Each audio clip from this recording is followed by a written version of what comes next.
બેને જે કીધેલું છે એ તદ્દન સાચું કીધેલું છે ભાઈ. હું તો વર્ષોથી સદાધામમાં જ્યારે રાજકોટમાં પાયા નાખેલા ત્યારથી હું એમની સાથે કામ કરતી હોઉં છું. અને અમે તો કડવા અને લેવા ક્યારેય પણ અમે જુદારો નથી કરેલો, અને ક્યારેય પણ અમે કડવા પાટીદાર છીએ એવી રીતે પણ અમે નથી વર્ણન કરેલું. અમે તો ફક્ત પાટીદાર તરીકે જ ઓળખાય છીએ. અને જ્યારે પણ અમે એમ નથી કહેતા કે અમે લેવા અને કડવા, હરેક હું લેવા અને કડવા જે પણ કોઈ કહેતા હોય તો પણ અમે એમ કહીએ છીએ કે આપણે પાટીદાર છીએ. એટલે હું તો બધાને એમ કહું છું કે આપણે પાટીદાર તરીકે જ રહીએ. કારણ કે જો પાટીદારની તાકાત આપણે દેખાડશું તો સામાજિક રીતે અને રાજકીય તો આપણી તાકાત વધશે. એટલે હરેક લોકોને હું માનતી નથી કે અમે લેવા ને કડવા જુદા છીએ, પણ જુદારો એક સામાજિક રીતે કરવો પડે. એનું કારણ છે કે જે આપણે જે સંસ્થા છે લેવા અને કડવાની, તે બહુ મોટી સંખ્યામાં છે. એટલે તે માટે થઈને જે ઊંઝા હોય, સિત્સર હોય કે ગાંઠીલા હોય કે આપણે ખોડલધામ હોય, તે ભાગરૂપે એ લોકોને જુદા જુદા રૂપે એ લોકોને વિકાસ કરવા માટે એને કરવા પડે કાર્યક્રમ. નહીતર આપણે જે એકતા દેખાડવી પડે તે એકતા કરવી પડશે. અને પાટીદાર તરીકે અમારે લેવા અને કડવા સાથે કામ કરશું તો ખૂબ જ એનો ફાયદો મોટો છે. અને આવતા સમયમાં જે રાજકીય અત્યારે જે ઇલેક્શન આવવાની છે તેમાં એકતા દેખાડશું તો સરકારને પણ ચૂકવવું પડશે કે આપણી જે તાકાત દેખાડવાના છીએ તે માટે. ખાસ કરીને બંને કડવા અને લેવા જો બંને એક જ પ્લેટફોર્મ ઉપર આવી જાય તો આર્થિક રીતે કેટલો ફાયદો પહોંચી શકે, તેમને સામાજિક અને રાજકીય પણ બેન કેટલો, શું કહેશો આ વિશે? એ તો બહુ જ મોટો ફાયદો થશે ભાઈ, કે કારણ કે વિકાસ માટે જે ભાઈઓને જે ધંધાર્થી માટે એ કહેવાય ને કે એક બહાડો સંખ્યામાં છે. જે સમાજ પાટીદારનો છે કહેવાય અત્યારે વિશ્વમાં, ખાલી ભારતભરમાં નહીં પણ વિશ્વમાં આપણે બહુ મોટો આ પાટીદારનો સમાજ ધરાવે છે. તો હરેક લોકોને આમાં ફાયદો થવાનો જ છે.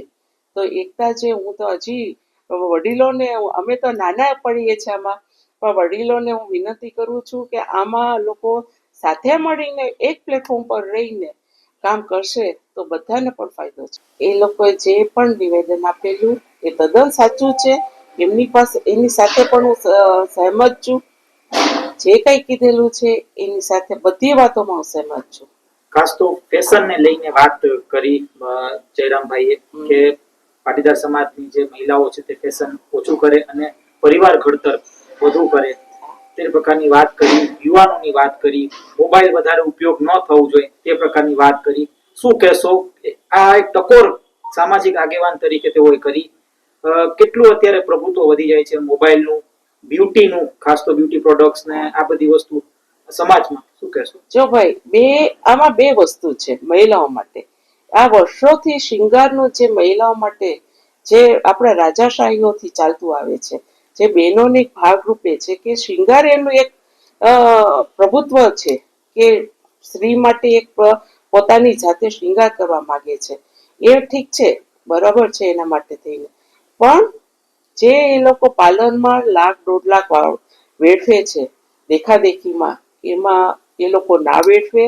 અને આયુર્વેદિક જે અત્યારે પ્રોડક્ટ્સ આવે છે એ લોકો ઘરનો સમય પણ બચશે અને પૈસા પણ બચશે. એ તરફ એ લોકો વળે એ પણ એ સારું છે. અને મોબાઈલની જે વાત અત્યારે કરીએ છીએ, અત્યારે બહેનો જે નાના બાળકોને મોબાઈલ આપે છે એનું માનસિકતા જે ઘડતર થાય એ ઘડતર એનો વિકાસ અધૂરું થઈ જશે અને ત્યાંથી સ્ટોપ થઈ જશે. એટલે હું તો વર્ષોથી જે કાર્યક્રમમાં હું જતી હોઉં ત્યાં હું જોતી જ આવું છું કે બહેનો એની બાળકોને મોબાઈલ આપી દે છે અને ગેમ રમાડે છે. પણ હું એની સાથે સહેમત નથી. કારણ કે બહેનો નહીં પણ એના દાદા દાદીઓને પણ હું ટકોર કરું છું કે તમે એને જમવા ટાઈમે મોબાઈલ આપો છો, શું કારણ ને? એ મોબાઈલ બંધ કરો, એનું ઘડતર બંધ થઈ જશે. એનો વિકાસનો જે ઘડતર થવું જોઈએ એ વિકાસ નહીં થાય. બેન, છૂટાછેડાની વાત પણ કરી. એક સામાજિક દૂષણ છે અત્યારે કડવા પાટીદાર સમાજ હોય કે પછી અન્ય સમાજ હોય, છૂટાછેડાનું પ્રમાણ ખૂબ જ વધ્યું છે. સમાજનો કાર્યક્રમ હતો એટલે એ જ પ્રશ્ન કે સામાજિક દ્રષ્ટિએ પણ તેઓ એક ચિંતા વ્યક્ત કરી કે કડવા પાટીદારમાં છૂટાછેડાના જે કિસ્સાઓ છે તે વધી રહ્યા છે, શું કહેશો? કેન્સર કરતા પણ અત્યારે આ દૂષણ ખૂબ વધી ગયું છે. હરેક સમાજમાં, કડવા પાટીદારની હરેક સમાજમાં આ દૂષણ વધી ગયું છે. એનું કારણ છે વિશ્વાસ નથી. જે લોકો અત્યારે પહેલા વડીલો સંબંધ બનાવતા હતા, જે વડીલો વિશ્વાસ ઉપર જે સંબંધ કરાવતા હતા, એ અત્યારે એ નથી રહ્યું. કારણ કે લોકોનું જૂઠાપણું છે. જ્યારે જોવાનું થાય છે ત્યારે જૂઠું બોલે છે. તે માટે લોકો વિશ્વાસ ઉડી ગયો છે. એટલે હું વડીલ લોકોને કહું છું કે તમે થોડાક વચ્ચે રહીએ. આને જે જૂઠું પણ બોલે છે લોકો પાસે, જે હોય ના હોય એ સત્યતાથી તમે કરો તો એ દૂષણ પણ ઓછું થઈ જશે, ડિવોર્સ પણ ઓછું થઈ જશે. પણ અત્યારે આ સમાજમાં એક આ કેન્સર કરતા પણ ખૂબ મોટા પાયે થયું છે.